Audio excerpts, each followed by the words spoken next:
안녕하세요. 저는 얼마 전 결혼한 새댁인 여자입니다. 제 나이는 이제 30대 초반이에요.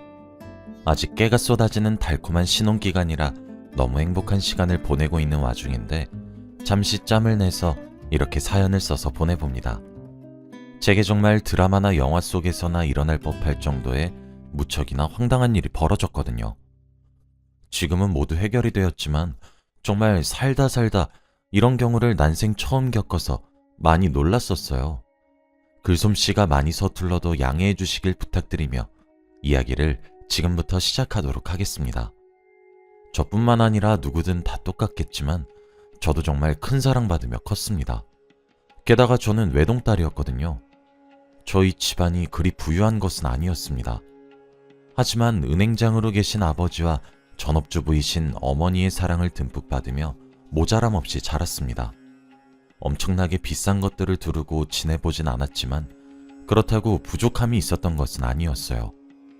하고 싶은 것과 배우고 싶은 것들은 배울 수 있는 환경에서 컸죠. 아버지의 외벌이로도 저희 세 식구는 정말 잘 살았습니다.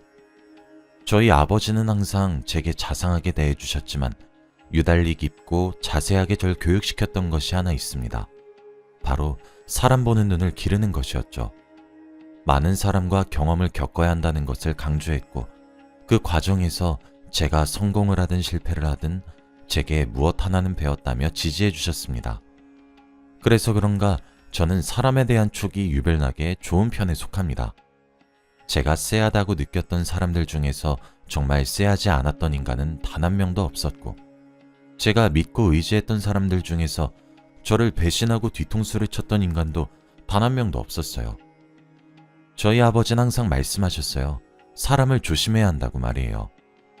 사람은 사람들과 섞여서 살아가야 하는 생물이기 때문에 그만큼 사람에 대해 경계심을 가져야 마땅하다는 것이 아버지의 오랜 가르침이셨습니다. 그리고 그 가르침은 실제로 학창시절과 유학시절에도 큰 도움이 되었어요. 오로지 제 느낌에 따라오는 부분이긴 한데 그 효과가 무척이나 뛰어나다 보니까요. 저는 유학파 출신입니다.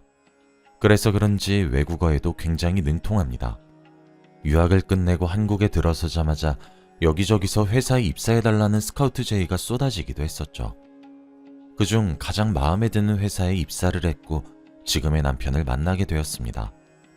편의상 남자친구라고 지칭할게요. 남자친구는 저희 회사 거래처 쪽 사람이었습니다. 그 업무를 제가 전반적으로 도맡아 하고 있었어요. 그게 회사를 다니던 제게 처음으로 주어진 임무였기도 했고요. 무릇 모든 신입사원들이 그렇듯 저 또한 의욕을 불태웠습니다. 신입사원들은 특유의 잘하고자 하는 완벽함 같은 것들이 슬쩍슬쩍 내비치잖아요. 저도 딱 그런 거였습니다. 무리해서 야근을 하면서까지 일의 진행도를 올려놓으려고 했고 그렇게 발바닥에 불이 나도록 뛰어다녔죠. 그러던 어느 날이었습니다. 제가 담당하고 있던 거래처에 문제가 생기게 되면서 제 일에 커다란 지장이 생겨버렸어요. 모든 신입사원들은 제 느낌을 공감하실 건데 그때 정말 하늘이 무너지는 듯한 기분을 느끼게 되었습니다. 지금 생각해보면 할만했던 실수였단 생각이 들지만 막상 아무것도 모르던 햇병아리 시절의 저는 정말 모든 것이 와르르 무너져 내린 듯한 느낌을 받았죠. 그때 절 위기에서 구해준 사람이 바로 지금의 제 남자친구였습니다. 저와 남자친구가 협업을 해야 했던 그 프로젝트. 그렇게 모든 것이 어그러질 때 슈퍼맨처럼 남자친구가 등장했고 남자친구의 능숙하고 일사불란했던 지휘하에서 어지럽고 정리되지 않았던 업무들이 순식간에 정리가 되기 시작했어요. 그런 남자친구가 제 눈에는 얼마나 멋있게 보였는지 모를 거예요. 신입사원들은 모두 다 이렇게 실수하면서 성장을 하는 것이라며 전혀 큰일이 일어난 것이 아니고 충분히 일어날 수 있었던 일이었던 것이라며 저를 따뜻하게 위로해주던 그 사람에게 제가 충분히 사랑에 빠지고도 남을 만한 순간이었죠. 하지만 저만 그랬던 것은 아니었나 보더라고요. 이런 말을 스스로 하기가 조금 민망하지만 남자친구의 눈에도 햇병아리였던 제가 무척이나 귀여웠다고 하더라고요. 어쩔 줄 몰라 하며 홍당무처럼 새빨개진 제 얼굴이 그리도 귀여웠다고 하더라고요. 그 얼굴을 보고 있으니 자신이 당장이라도 나서서 해결을 해야 할 것 같다고 하면서요. 그렇게 저와 남자친구는 자연스럽게 함께 일을 하고 난 뒤 커피를 마시고 가기도 했고 맥주를 한잔 하기도 했고 그렇게 영화도 함께 보는 나날들이 생기기 시작했죠. 그러다 남자친구가 하루는 커다란 꽃다발을 내밀면서 제게 연인관계로 만나자고 제안했고 저도 기쁜 마음으로 그 제안을 수락했습니다. 그렇게 2년여 동안 서로 알콩달콩 사랑을 키워나갔어요. 제 남자친구는 정말 제 눈에는 강동원처럼 키가 크고 원빈처럼 잘생겼고 정말 완벽했거든요. 어느 정도 진지한 관계가 진행이 되고 나니 저와 남자친구 사이에서도 결혼에 대한 이야기가 자연스럽게 나오게 되었어요. 남자친구가 저희 집에 먼저 인사를 오게 되었죠. 양손에 바리바리 짐을 싸서 온 남자친구는 정말 귀여웠습니다. 저희 부모님도 남자친구를 무척이나 마음에 들어 하셨어요. 특히 저희 아버지는 정말 사람 보는 것에 대해 굉장히 까다로우신데 초면에 바로 합격을 외치셨죠. 그렇게 화기애애하게 인사를 마치고 그 다음 주에 제가 남자친구의 집에 인사를 드리러 가게 되었습니다. 그리고 그때 알게 되었어요. 남자친구는 알고 보니 거래처 직원이 아니라 거래처를 물려받기 위한 사장님의 아들이란 사실을 말이에요. 저희 집과는 비교가 되지 않을 정도로 크고 넓은 집이었고 심지어 집안에 마당이 있더라고요. 저는 제가 모자람과 부족함을 모르고 살아왔다고 했는데 정말 우물한 개구리와 다를 바 없었던 사실도 알게 되었죠. 진짜 입이 떡 벌어지는데 집이 아니라 거의 저택이더라고요. 그리고 집에 가정부 아주머니도 계셨죠. 제가 그렇게 놀라 입을 다물지 못하니 어머님이랑 아버님도 하하호호 웃으시며 아들이 아직 말을 안 했나 보네요 하셨죠. 저는 이게 어떻게 된 일이냐는 듯한 의미를 한껏 담아 남자친구를 쳐다보고 해명을 요구했습니다. 그랬더니 남자친구가 그러더라고요. 자신을 가진 것만 보고 다가오는 여자들이 꽤 있어서 그런 것에 진절머리가 났었다고. 그래서 평범한 사람인 척 했던 거라고 하면서요. 그런데 자신이 무엇을 가졌든 가지지 않든 편견도 가지지 않고 오히려 으쌰으쌰해서 힘내보자고 하는 제가 너무 새로웠고 그래서 사랑에 빠진 것이라고 말을 했어요. 사실 사기를 당한 기분이긴 한데 이게 부모님이 도박을 해서 어쩌지 않은 와중에 큰돈을 따온 그런 느낌이라고 해야 하나요? 얼떨떨한데 솔직히 남자친구 될 사람의 집안이 부유하다고 하니 기분은 무척 좋았습니다. 남자친구도 부모님께 말을 잘 해놨었던 것인지 인사라는 내내 절 웃으면서 대해주셨어요. 저희 부모님에 대해서 물어보거나 제게 궁금한 것을 얘기해 주실 때 가정부 아주머니가 몇 번 끼어드셨어요. 노후 준비는 되어 있냐는 둥, 월급은 얼마 벌고 있냐는 등 뭐 그런 무례함을 포장한 질문을 하시더라고요. 매우 거슬렸지만 어머님과 아버님께서 20년 넘게 여기서 일을 해주는 아주머니라고 하시면서 남자친구를 아들처럼 길러서 이러시는 거니까 기분 나빠하지 말라고 하시더라고요. 어차피 언젠간 얘기를 드려야 했던 부분이라서 기분은 조금 불쾌했지만 티를 내지 않고 웃으면서 말씀드렸고 그렇게 저희 결혼 준비는 순탄하게 지나가는 줄 알았습니다. 그런데 그렇게 결혼 이야기가 오고 간 이후부터 제게 이상한 연락이 오기 시작했습니다. SNS 메시지로 말이에요. 그리고 그 내용들조차 심상치 않았죠. 모두 제 남자친구 될 사람에 관한 이야기들로 가득했거든요. 그쪽 남자친구 부자인 줄 알죠? 그거 다 빚이에요. 아주 사랑꾼처럼 굴던데 당신이 처음일 거라고 생각하나요? 천만에요. 처음엔 그런 연락들을 모조리 무시했습니다. 그런데 그랬더니 점점 노골적이고 입에 담기 차마 힘든 내용들을 제게 보내오기 시작했어요. 누군지도 밝히지 않고 무작정 남자친구의 욕만 하는데 정말 너무 힘들더군요. 정신적으로 말이에요. 결국 무시하기 힘든 수준까지 이르자 저는 답장을 보냈습니다. 누구신데 이러는 것이냐고, 왜 얼굴도 모르는 저를 못살게 구는 거냐고 하면서요. 그랬더니 저보고 만나자고 하더군요. 만나면 모든 것들을 이야기해주겠다고 하면서 말이에요. 저는 당연히 알겠다고 했고 남자친구에게 말하지 말고 나오라는 말에도 알겠다고 수긍했습니다. 그리고 약속 장소에 제가 미리 도착을 했죠.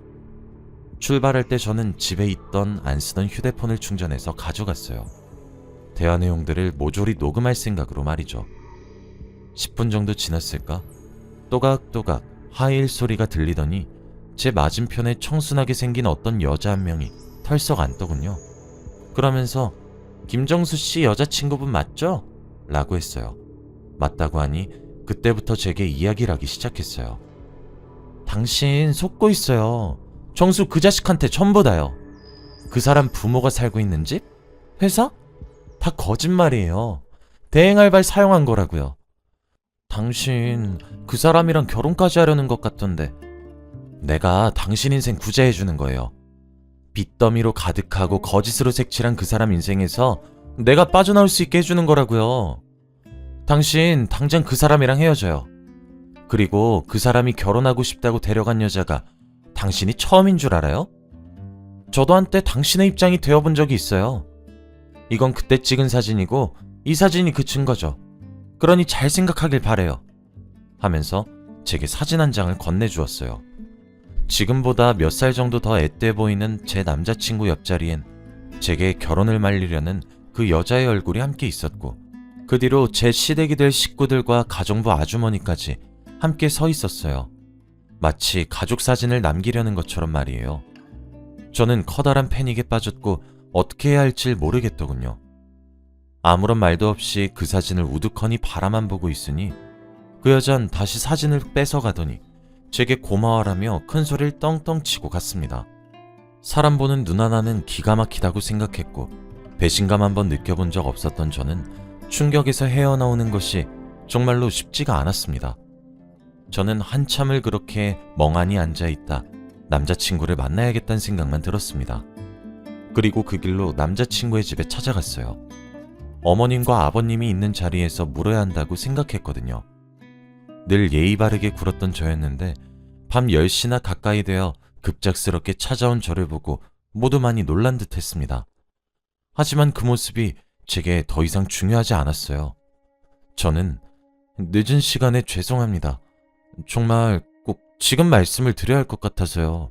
라고 말을 했어요. 두 눈에 눈물을 그렁그렁거리고 있었던 것인지 어머님은 제 주위를 만져주며 어머, 일단 들어와요. 들어와서 진정하고 이야기해요. 응? 하며 저를 달래주셨죠. 저는 그때까지도 도저히 그 여자가 한 이야기를 믿을 수가 없었습니다. 당연히 제가 집에 들어가게 되니 가정부 아주머니도 자다 일어난 모습으로 저를 맞이하시더군요. 깜짝 놀라시며 제게 물 한 잔을 가져다 주겠다고 하시는 모습이 참 감사했죠.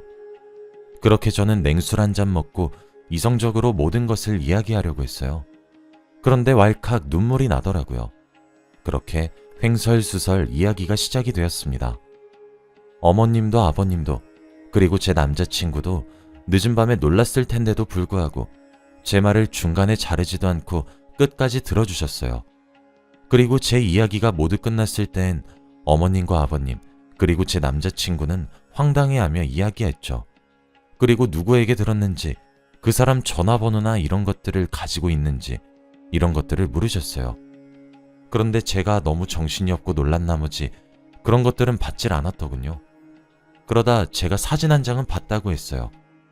남자친구의 말로는 결혼을 생각한 사람이 제가 처음이라 집에 데려온 사람도 제가 처음이라고 했는데 그 여자가 여기 있는 사람들과 함께 찍은 가족 사진처럼 보이는 사진을 들이밀면서 남자친구와 약혼했던 사이였다고 말을 했죠. 그런데 시댁 식구들 모두 영문을 모르겠다고 하면서 이야기를 하더라고요. 그때 제가 녹취했던 휴대폰이 생각이 났고 허겁지겁 휴대폰을 꺼내서 녹취한 파일을 틀려고 했어요. 그런데 바로 그때 갑자기 옆에 가만히 서 계시던 아주머니가 제게 황소처럼 달려들었죠. 그리고 제 손에서 녹취를 한 휴대폰을 낚아채려고 하시더라고요. 저는 본능적으로 피하고 남자친구의 등 뒤로 숨었고 남자친구도 저를 본능적으로 보호했죠. 저는 그때 파일을 틀어야 된다고 결정했고 서둘러 녹취 파일을 들었습니다. 녹취 파일이 재생되면 될수록 남자친구와 어머님 그리고 아버님이 사색이 되시는 것이 아니겠어요? 그러면서 남자친구가 그러더군요. 어머니, 이거 정은이 목소리 아니에요? 아니, 설마. 정원이가 그랬을 리가 없잖아. 안 그래요, 여보? 그치만 이건 지금 누가 들어도 정원이 목소리지 않소? 아주머니, 이게 지금 대체 어떻게 된 일입니까? 남자친구와 어머님, 아버님이 차례대로 영문을 모르겠다는 표정을 짓던 찰나에 아주머니는 제게 달려들었어요. 그리고 제게 휴대폰을 빼앗으려고 발버둥을 치시기 시작했죠. 그런데 저도 본능적으로 휴대폰을 보호해야 된다고 생각을 했기 때문에 필사적으로 머리채가 잡힌 와중에도 빼앗기지 않기 위해 버티고 있었어요. 남자친구와 아버님이 뜯어말려도 아주머니가 손에서 저를 놓지 않았어요. 그렇게 결국 15분가량의 실랑이 끝에 어머님이 부른 경찰이 집에 오면서 일방적인 폭행이 끝나게 되었죠. 살면서 부모님한테도 손찌검을 당해본 적이 없던 제가 그런 꼴을 당하니 너무 비참하고 서러웠어요. 경찰관님께서도 폭행죄로 서로 가셔야 된다고 이야기를 하시던 바로 그 순간이었어요. 아주머니가 갑자기 무릎을 꿇으며 경찰관님, 제가 실수를 했습니다.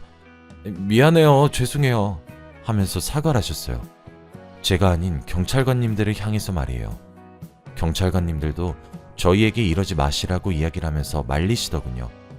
그런데 그때 끼익 하는 소리가 들리기 시작하더니 1층에 있던 방문 하나가 열리더니 제게 조언이랍시고 충격만 한껏 안겨줬던 그 여자가 나오는 게 아니겠어요? 저는 그 여자를 보고 저 여자예요. 저 여자가 제게 사진 보여주고 오빠 결혼을 엎으라고 하고 어머님 아버님 험담했던 사람이라고요. 저 여자가 바로 그 여자라고요 하며 소리를 질렀죠. 그 여자는 제 비명과도 같은 고함을 듣더니 상황의 심각성을 깨달았던 것인지 바로 무릎을 꿇으며 제발 자신의 엄마를 고소하지 말아달라고 두 손을 파리마냥 싹싹 비비면서 빌기 시작했습니다. 정말 개판 5분 전이었죠. 상황을 들어보니 가정부 아주머니와 그 여자는 모녀관계였어요.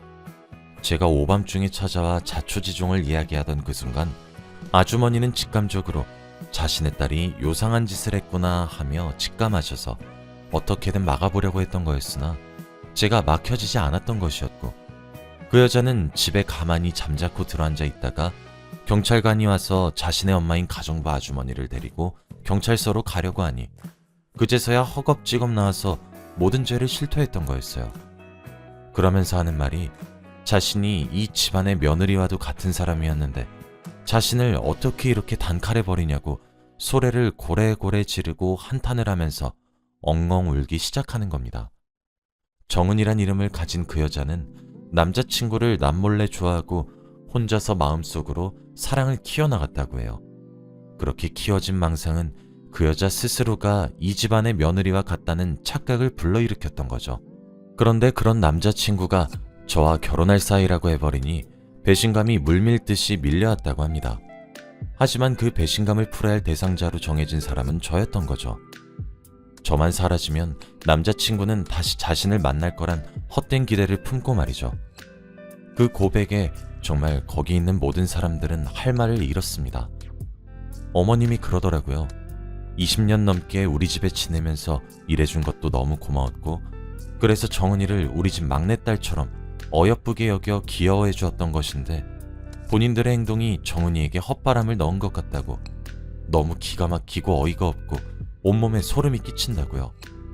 어머님과 아버님은 그 여자와 가정부 아주머니를 집에서 매몰차게 쫓아내셨고 저를 안아주시며 혼자서 이걸 어떻게 감당했냐고 말씀하시며 저를 달랬어요. 저는 안도감에 눈물을 훌쩍훌쩍 흘렸죠. 그 이후 당연히 그 가정부 아주머니와 딸은 쫓겨났습니다. 마음 같아서는 제 마음고생이며 머리채를 쥐어뜯긴 것 하며 고소해서 위자료라도 청구하고 싶었는데 그래도 어머님과 아버님 집에서 20년간이나 살 부대끼며 살아온 정이 있을 테니 차마 정없이 그렇게 매몰차게 행동하지 못하겠더라고요. 저는 그래서 고소를 진행하진 않았고 각서 한 장 받았습니다. 다시는 저를 비롯한 제 시댁 식구들과 친정 식구들 눈앞에 나타나지 않기로 말이에요. 가정부 아주머니는 뒤늦게나마 제게 사과를 하시더라고요. 딸 교육을 잘못 시킨 것 같다고 미안하다고 하시면서요. 그렇게 어이없는 해프닝은 막을 내렸고 저와 남자친구는 성공적으로 결혼 준비에 착수했고 올해 봄에 결혼을 할 수 있게 되었습니다. 지금도 남편과 그 시절 이야기를 종종 하곤 하는데 참 그럴 때마다 마음 한켠이 착잡하기도 합니다. 정말 기가 막힌 일이지 않나요? 이번 일을 겪으면서 알게 된 점은 남의 것을 탐내다간 무조건 탈이 난다는 점이라고 생각해요. 여기까지가 제 이야기였습니다. 긴 이야기 들어주셔서 감사합니다. 행복하세요.